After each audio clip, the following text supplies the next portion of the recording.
On duty. Kunchacko ബോബൻ്റെ 2025 ആദ്യ ചിത്രം റിലീസായിരിക്കുകയാണ്. Officer on duty. നവാഗതനായ ജിത്തു അഷറഫാണ് ഈ സിനിമയുടെ സംവിധായകൻ.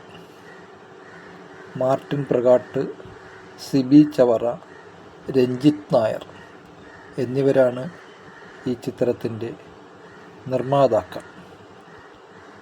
ജോസഫ്, നായാട്ട്, ഇലവീഴ പൂഞ്ചിറ എന്നീ ചിത്രങ്ങളുടെ തിരക്കഥാകൃത്തായ ഷാഹി കബീറാണ് ഈ ചിത്രത്തിൻ്റെ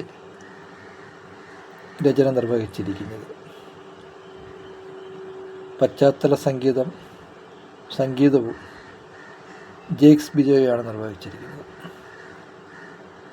റോബിൻ വർഗീസാണ് ഈ ചിത്രത്തിൻ്റെ ഛായാഗ്രഹണം.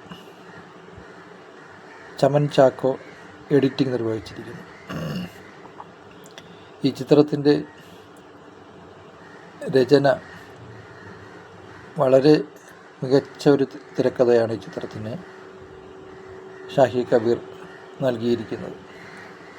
ജേക്സ് ബിജോയുടെ സംഗീതം ചിത്രത്തിൻ്റെ മൂഡനുസരിച്ച് ചിത്രത്തിനെ എലിവേറ്റ് ചെയ്യുന്നതിന് വേണ്ടി വളരെ നന്നായി സഹായിച്ചിട്ടുണ്ട്. റോബിൻ വർഗീസിൻ്റെ ഛായാഗ്രഹണം. റോബിൻ വർഗീസ് കണ്ണൂർ സ്ക്വാഡിൻ്റെ സംവിധായകൻ കൂടിയാണ്. അദ്ദേഹത്തിൻ്റെ ഛായാഗ്രഹണം എടുത്തു പറയേണ്ട ഒരു ഘടകമാണ്. അതുപോലെ ചമൻ ചാക്കയുടെ എഡിറ്റിംഗ്. കുഞ്ചാക്കോ ബോബൻ പോലീസ് ഓഫീസറായിട്ട് അരങ്ങ് തകർക്കുന്നു എന്ന് തന്നെ പറയേണ്ടി വരും. ഒരു ബോൾഡായിട്ടുള്ള ഒരു പോലീസ് ഓഫീസറായിട്ടാണ് കുഞ്ചാക്കോ ബോബൻ്റെ കഥാപാത്രത്തെ ഇത് സൃഷ്ടിച്ചിട്ടുള്ളത്. ആ കഥാപാത്രത്തോട് വളരെ നന്നായി ബിഹേവ് ചെയ്യാനായിട്ട് കുഞ്ചാക്കോ ബോബന് കഴിഞ്ഞിട്ടുണ്ട്. പ്രിയാമണിയുടെ ഒരു ബെസ്റ്റ് കംബാക്ക് എന്ന് നമുക്ക് ഈ ചിത്രത്തെ വിശേഷിപ്പിക്കാം. ജഗദീഷ് ഏട്ടൻ വളരെ നല്ല രീതിയിലുള്ള പ്രകടനമാണ്, അത് പിന്നെ പറയേണ്ട കാര്യമില്ല. വിശാഖ് നായർ, റംസാൻ മുഹമ്മദ്, ഉണ്ണിലാലു ഇവരുടെ പ്രകടനം എടുത്തു പറയേണ്ടതാണ്. മീനാക്ഷിയാണ് മറ്റൊരു കഥാപാത്രമായി എത്തുന്നത്. ഈ ചിത്രം സമകാലിക പ്രസക്തിയുള്ള കുറേ വിഷയങ്ങളിലൂടെയാണ് കടന്നു പോകുന്നത്. പോലീസ് ഓഫീസർമാരുടെയും പോലീസുകാരുടെയും ദൈനംദിന ജീവിതത്തിലെ ഒരുപാട് നിമിഷങ്ങളിലൂടെ ഈ ചിത്രം കടന്നു പോകുന്നുണ്ട്. അതൊക്കെ പ്രേക്ഷകനുമായിട്ട് നന്നായിട്ട് കണക്റ്റ് ചെയ്യുന്നുമുണ്ട്. എന്തായാലും 2 മണിക്കൂർ 17 മിനിറ്റ് ദൈർഘ്യമുള്ള ഈ ചിത്രം 2025 കുഞ്ചാക്കോ ബോബൻ്റെ ആദ്യ ചിത്രമായ ഈ ചിത്രം ഒരു ഹിറ്റ് ചിത്രമായി മാറും എന്ന കാര്യത്തിൽ സംശയമില്ല.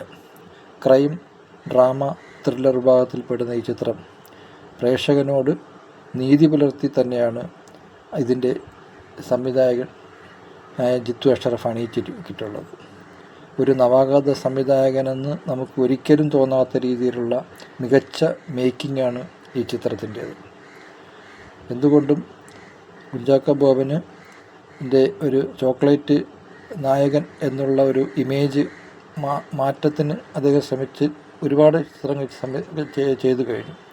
അതിൽ നമുക്ക് തീർത്തും എന്തുകൊണ്ടും മികച്ച ചിത്രമെന്ന് നമുക്ക് അദ്ദേഹത്തിൻ്റെ ഈ ചിത്രത്തെ വിശേഷിപ്പിക്കാൻ കഴിയും. ഓഫീസർ ഓൺ ഡ്യൂട്ടി എന്തായാലും കുഞ്ചാക്കോ ബോബനെ സംബന്ധിച്ചിടത്തോളം അദ്ദേഹത്തിൻ്റെ കരിയർ ബെസ്റ്റ് എന്ന് തന്നെ വിശേഷിപ്പിക്കാൻ കഴിയുന്ന ചിത്രമാണ്. ഈ ചിത്രം 2025 രേഖാചിത്രത്തിന് ശേഷം വരുന്ന ഒരു പോലീസ് സ്റ്റോറി എന്ന രീതിയിൽ, പോലീസ് ഇൻവെസ്റ്റിഗേഷൻ സ്റ്റോറി എന്ന രീതിയിലും മികച്ചൊരു ഫാമിലി ഡ്രാമ എന്ന രീതിയിലും ഒക്കെ നമുക്ക് വിശേഷിപ്പിക്കാൻ കഴിയുന്ന വളരെ നല്ലൊരു ചിത്രമാണ്. ഈ ചിത്രം എല്ലാവരും തിയേറ്ററിൽ പോയി കാണണം എന്ന് ഞാൻ സജസ്റ്റ് ചെയ്യുകയാണ്.